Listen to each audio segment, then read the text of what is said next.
We hold these truths to be self-evident, that all men are created equal, that they're endowed by the Creator with certain unalienable rights, that among these are life, liberty, and the pursuit of happiness. It's this amazing second sentence of the Declaration of Independence that Jefferson and Adams and Franklin wrote as part of a committee. And we were looking at that sentence. Let's go on to look at that phrase, they are endowed by their Creator.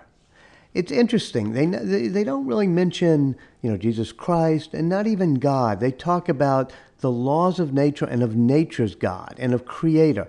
These are deists. People kind of believe in the notion that there's some grand creator of the universe, but they don't get into the specifics of any particular religious dogma.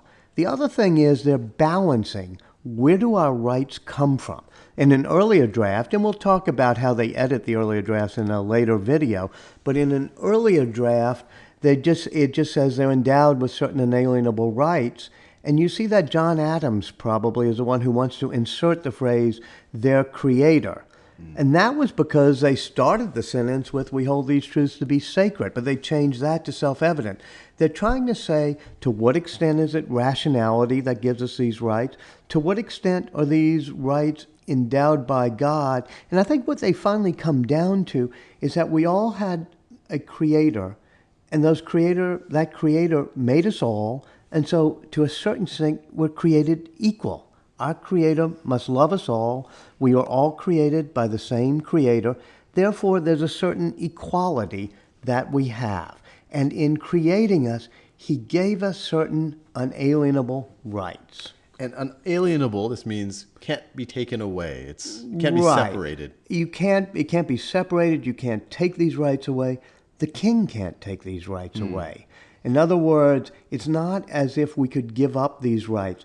And in particular, they are talking about this theory of government that John Locke had, who was one of the philosophers that they read, an English philosopher of that period, who said that when you create a government, or there is a government, you give up some of your rights. For example, if we all agree that we're part of a government, we may give up our right, say, to, take somebody else's property or whatever it may be. So these are rights you can give up. But there are certain rights that are unalienable, that you just can't give up, or the king can't take it away. Once again, you got to look at Thomas Jefferson, who actually owned slaves at this point. And he's saying among those unalienable rights are life, liberty, and the pursuit of happiness. So there's this inherent conflict still between rights such as liberty that you can't take away from a person, and yet Jefferson's writing this phrase when he owns slaves. The phrase life, liberty, and the pursuit of happiness is also something that derives from John Locke and these philosophers of the Enlightenment that were writing in England.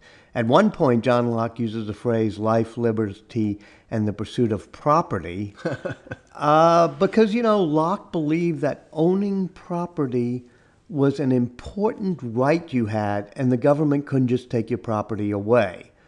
However, you can see that they change it to a more sort of elevated phrase, that we each get to pursue our own notion of what we want to do in our lives, our happiness. I don't think they just mean happiness like joy and frivolity. I think they mean pursuit of meaning in life, That's what right. gives our life meaning. And these are the unalienable rights. Then they go on, and this gets to what's called the contract notion of government, is that why do we have governments?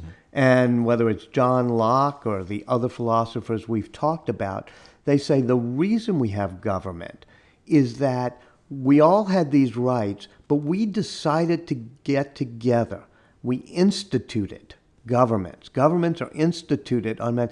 And the reason those governments have their power is because of the consent of the governed. It's like if you and I and 20 people got together and formed a group, and we said, we're going to form a group. We'll give up some of our rights because the group itself will have certain powers, but we're consenting to do that. It's not because of the divine right of kings. It's the consent of the governed. The consent of the people says, we will institute a government amongst ourselves. And that's not to take away our rights. That's to secure our rights. Right. The 20 of us might give up our right to kind of enforce things, police each other to the Right. government so that Right. we could have our life, liberty, and pursuit of happiness. We're more likely to have it secured. And once you get to that theory, you have to say, what are the type of rights we would give up, such as maybe the right to decide the traffic laws or the policing of the thing, or Right. how property contracts are made. But there's certain things that no matter what you did, if you were instituting a government among men, you would not give up the right to life. You would not give up the right to liberty. And you would not say, I'm going to give up my right to pursue my own Right. life ends, my own happiness. You would say, we want to secure those rights. We're not going to give those up to government. Fascinating.